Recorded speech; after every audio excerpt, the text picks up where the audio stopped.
Assalamualaikum warahmatullahi wabarakatuh. Perkenalkan, nama saya Nurul Najiha, NIM 1904316266522 dari Offering Bibi.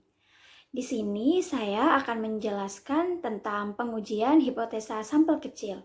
Selamat menyaksikan. Definisi sampel kecil. Disebut sampel kecil apabila jumlah sampel yang diteliti itu berjumlah kurang dari 30.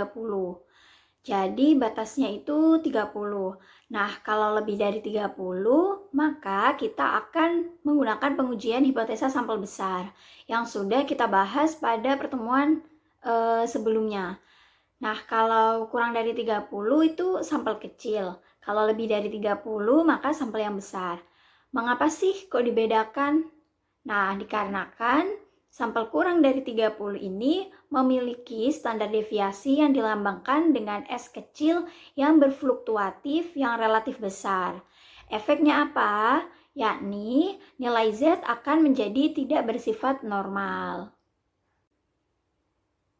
Sehingga untuk melakukan pengujian hipotesis dengan sampel yang kurang dari 30 itu membutuhkan uji distribusi T atau T-student.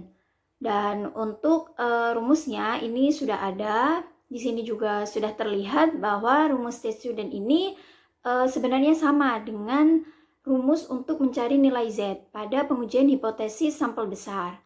Yang membedakan itu pada saat kita menentukan nilai T-nya pada tabel T, pada distribusi tabel T.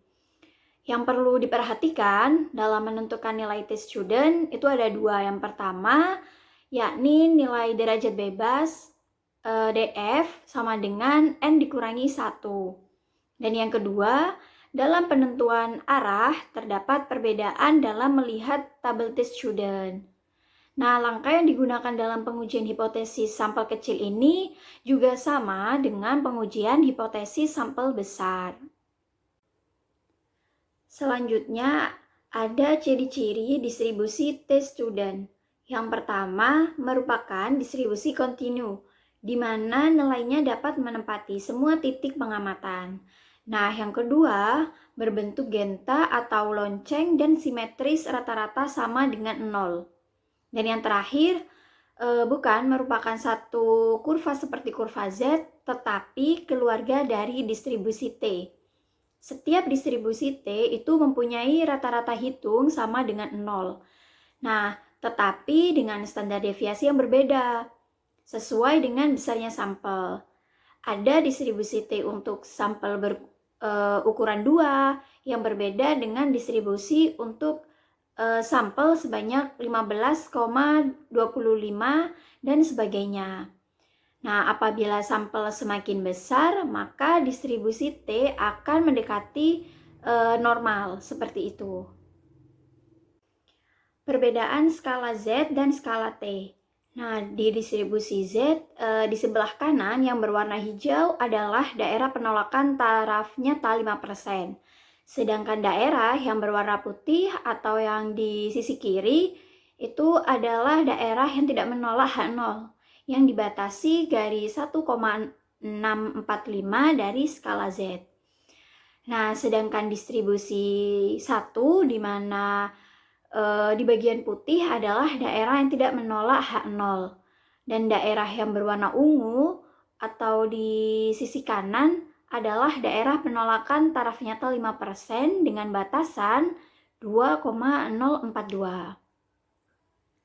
Nah, dari kedua gambar tersebut dapat kita lihat ya bahwa perbedaan nilai kritis antara distribusi T dan Z, distribusi T itu mempunyai nilai kritis yang lebih besar dibandingkan dengan distribusi Z. Hal ini terjadi karena distribusi T itu mempunyai standar deviasi yang lebih besar dibanding dengan distribusi Z. Selanjutnya terdapat contoh yang pertama, pihak KAI mempersiapkan kereta api eksekutif sebanyak 15 buah. Harga rata-rata sebesar 418.250. Terdapat kebijakan penurunan harga tiket kereta api selama liburan. Selanjutnya diambil sampel secara acak sebanyak 10 orang dengan harga tiket rata-rata mencapai 361.675 dan standar deviasi 62.444. Apakah penurunan tarif tersebut berbeda nyata dengan tarif sebelumnya pada tarif 5% sehingga cukup berarti bagi konsumen selama liburan? Nah, langkah yang pertama yakni hipotesis yang akan diuji adalah sebagai berikut. H0 rata-rata harga tarif setelah diskon adalah 361.675. H1 rata-rata harga tarif setelah diskon tidak sama dengan 361.675. Nah, dari hipotesis ini sudah kelihatan ya bahwa pengujian hipotesisnya itu adalah dua arah. Mengapa? Dikarenakan bisa kita lihat bahwa dari tandanya. Nah, langkah yang kedua adalah menentukan taraf nyata 5% dan derajat bebas, yakni N dikurangi 1, 10 dikurangi 1 sama dengan 9. Dilihat pada tabel T untuk pengujian dua arah, maka nilai kritis yang diperoleh adalah 2,262. Nah, dari mana nilai T 2,262 tersebut? Karena kita pengujiannya dua arah, alfanya adalah 5%, maka 5% apabila didesimalkan itu adalah 0,05. Jadi kita perhatikan yang ada di kolom 0,05. Kemudian derajat bebasnya adalah 9, maka kita harus melihat kolom di angka 9 yang sudah saya beri tanda ya, bahwa setelah itu angka 9-nya kita tarik ke sebelah kanan dan berhenti di kolom 0,05 sehingga ketemulah nilai T yakni 2,262. Nah, selanjutnya yang ketiga adalah menentukan uji statistik. Menghitung test student dengan rumus yang ini dan didapat hasilnya yakni minus 2,865. Nah, pada pengujian hipotesis nilai minus itu tidak masalah karena ini yang akan menentukan daerah keputusan pada langkah yang keempat. Nah, langkah yang keempat menentukan daerah keputusan. Daerah yang menolak H0 dan yang tidak menolak H0. Tadi sudah diketahui pada tabel T yakni positif 2,262. Dengan pengujian dua arah, maka yang di sebelah kiri yaitu negatif 2,262. Sementara tadi hasil test student di langkah yang ketiga adalah negatif 2,685. Maka posisinya ada di sebelah kiri pada batas minus 2,262.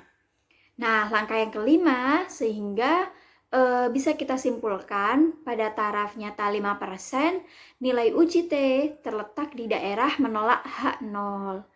Hal ini menunjukkan bahwa harga setelah diskon berbeda secara nyata dengan harga sebelum diskon pada taraf nyata 5%. Selanjutnya, di sini ada rumus varian gabungan, di mana T adalah nilai distribusi T, X bar 1 nilai rata-rata sampel yang pertama, X bar 2 nilai rata-rata sampel yang kedua, dan S kuadrat P penduga varians gabungan populasi, N1 jumlah sampel populasi yang pertama, N2 jumlah sampel populasi yang kedua, dan S1 varian sampel pertama, sedangkan S2 varian sampel yang kedua. Perlu diperhatikan bahwa nilai pembagi pada varians gabungan yaitu N1 ditambah N2 dikurangi 2 juga merupakan derajat bebas gabungan antara dua sampel.